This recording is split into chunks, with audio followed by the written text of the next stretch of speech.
के लेवल्स के लिए। इस बीच एक बार सीमेंट बास्केट पर फिर से नजर डाल देते हैं।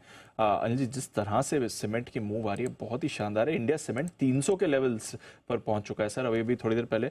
कल 14% भागने के बाद आज भी ऑलमोस्ट 14% ऊपर ये काउंटर दिख रहा था। और अल्ट्राटेक आपका 6% ऊपर है, ग्रासिम आपका 2.5% ऊपर है, और बाकी सीमेंट शेयर्स भी अब रैली लगा रहे हैं। तो पूरे सीमेंट बास्केट में एक्शन आ गया इस डील के बाद। तो दीप, दो चीज़ें इंडिया सीमेंट के डे हाई पर 290 के पार निकलने के पीछे वजह ये कि देखिए अल्ट्राटेक सीमेंट के खरीदने के बाद इसकी री रेटिंग होती है, क्योंकि स्टैंड अलोन इंडिया सीमेंट को वो वैल्यूशंस और वो बिजनेस नहीं मिल पा रहा था जो अब अल्ट्राटेक के साथ आने में। और दूसरा एक कॉम्प्लीमेंट करते हैं, अल्ट्राटेक को दक्षिण भारत में काफ़ी ज़रूरत थी एक्विजिशन की। दूसरा, एक तरह से देखा जाए तो अल्ट्राटेक के लिए ये भी ज़रूरी था कि जिस तरह से पेना सीमेंट खरीदा है एसीसी अंबुजा ने, वो दक्षिण भारत में अपने आप को मजबूत कर रहे थे, तो उनको बहुत बड़ा होने से रोकने के लिए उनको भी एक बढ़िया एक्विजिशन चाहिए। तो दक्षिण भारत की तो सबसे बड़ी कंपनी यही है, और उन्होंने अगर सबसे बड़ी कंपनी के साथ ही हाथ मिला लिया तो बड़ी चीज़ है। दूसरा, अब ओपन ऑफर आएगा नहीं आएगा ये नहीं पता, क्योंकि ओरिजिनल जो श्रीनिवासन फैमिली जो है इंडिया सीमेंट की, वो अपनी स्टेक बेचेगी नहीं बेचेगी वो पता नहीं, वो बेचेगी तो ओपन ऑफर आएगा। लेकिन इतनी बड़ी स्टेक खरीदने के पीछे कोई न कोई लॉजिक और रीजन तो होता है, ऑपरेशनल सिनर्जीज तो आएगी। तो ये एक बड़ी चीज। लेकिन इन सब के बीच में एक स्टॉक और है दक्षिण भारत का जिस पर फोकस करना चाहिए, और वो है रैमको सीमेंट। और रैमको सीमेंट पे नेगेटिव साइड पर इफेक्ट आएगा इसका। उसके दो रीजन बताता हूँ। पहली चीज तो है कि अब रेमको सीमेंट के लिए स्टैंड अलोन, ये मैं अच्छी बात नहीं बोल रहा हूँ स्टॉक जो भाग रहा है, रेमको सीमेंट के लिए मुश्किल वाला मामला है। क्यों? पहली चीज तो ये कि स्टैंड अलोन उनके लिए कॉम्पीट करना मुश्किल है जब आपके दक्षिण भारत में दो बड़े प्लेयर घुस रहे हैं, हाँ, अदानी और बिरला। अल्ट्राटेक, करेक्ट, ठीक है। अब मुझे एसीसी और अल्ट्राटेक इंडिया सीमेंट, तो स्टैंड अलोन इनके लिए कॉम्पीट करना मुश्किल काम है, पहली चीज। दूसरी चीज, अब वहाँ की छोटी छोटी कंपनियों के पास ऑप्शन क्या बचता है, या तो आप अपना बिजनेस अच्छे से चलाएं या फिर इन बड़ी के साथ मर्ज हो जाए। रेमको सीमेंट के पास वो ऑप्शन भी खत्म हो जाता है मर्ज होने का या बिकने का। रीजन बताऊं, क्योंकि अल्टीमेटली आप दो बड़े एक्विजिशन दोनों कर चुके हैं। Correct sir. तो अब आप सीसीआई में आ जाएंगे, हाँ, अगर तो अब इनके पास नया एक्विजिशन करने के लिए जगह भी नहीं बचती। करेक्ट। तो मेरे को लगता है रेमको सीमेंट के लिए समय थोड़ा मुश्किल वाला हो सकता है, इस स्टॉक की डी रेटिंग हो सकती है। Got it. लोग ये कोशिश करेंगे कि रेमको सीमेंट बेच के इंडिया सीमेंट ले लें। सही बात है सर।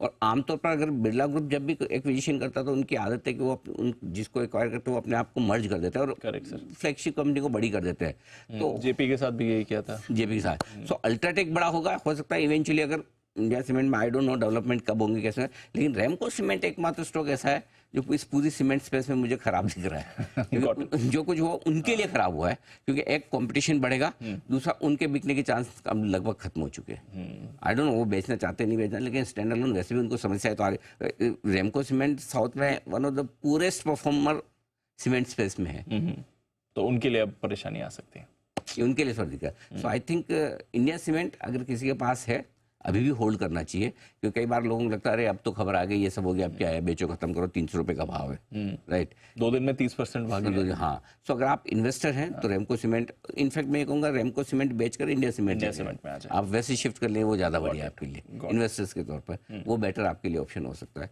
एनीवे, सो आपने पूछा तो एकदम मैंने कहा ख्याल है बता दूं आप। नहीं, बढ़िया सर, समझा दिया आपने कि किसको फायदा है किसको नुकसान है, ये देखना भी जरूरी होता है ऐसी बड़ी डील्स में। आइए धर्मेश कांत साहब भी हमारे साथ जुड़ चुके हैं, उनसे भी एक बार इस डील और फिर सीमेंट बास्केट पर एक राय लेते हैं। धर्मेश जी, बड़ी डील की आज सुबह अनाउंसमेंट हो गई, 20% ही हिस्सा अभी खरीद रहा है अल्ट्राटेक, बट 23%, आगे देखते हैं और हिस्सा खरीदते हैं नहीं, बट कैसे देखना चाहिए अल्ट्राटेक इंडिया सीमेंट डील को, और ऑफकोर्स पूरे सीमेंट स्पेस के लिए इसके इम्पैक्ट।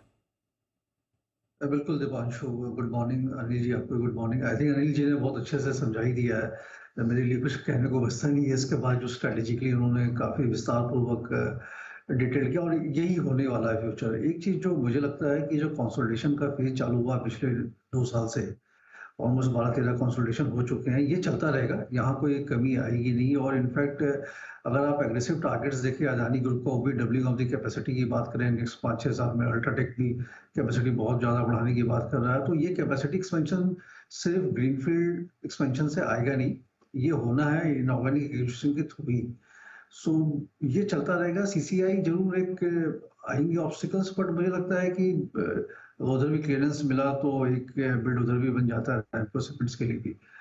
ओवरऑल जितने भी सीमेंट कंपनियां जिनका आई मीन एबिटा पर टन $100 से नीचे का है, 60 है, 50 है, 70 है, वो एक अच्छे बाइंग बास्केट में आ जाते हैं, एक टारगेट एक्विजिशन बास्केट बन जाते हैं, और 120 130 वाले जो बहुत कम बचे हैं आप लोग, वहाँ पे एक फेयर वैल्यूएशन है। तो eventually in a growing bull market जहाँ वॉल्यूम ग्रोथ काफी चल रही है, तो 120 से 130 डॉलर के आसपास का वैल्यूएशन मिलता है।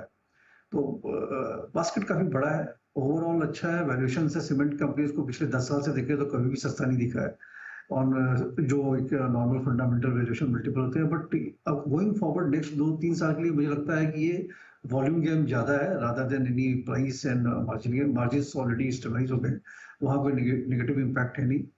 और ये मैं भी जरूर मानता हूँ कि इंडिया सीमेंट अभी होल्ड करना चाहिए, बिकॉज कहीं ना कहीं जाके जब इतनी बड़ी एक्विजिशन होती है, देखिए आर.के. दमानी साहब का एक्विजिशन अलग था, वो एक he was not a cement player, but यहाँ अल्ट्राटेक डायरेक्टली सीमेंट प्रोडक्शन में है और ये एक सीमेंट प्लेयर है। हालांकि उन्होंने डिस्क्लोजर में यही बोला कि ये फाइनेंशियल इन्वेस्टमेंट है, बट ये फाइनेंशियल इन्वेस्टमेंट कभी भी स्ट्रेटेजिक एंड बिजनेस इन्वेस्टमेंट में कन्वर्ट हो सकता है। तो अपसाइड्स तो अभी भी काफी है इंडिया सीमेंट में, तो इसे होल्ड करके बैठना चाहिए। Overall positive development for all cement companies.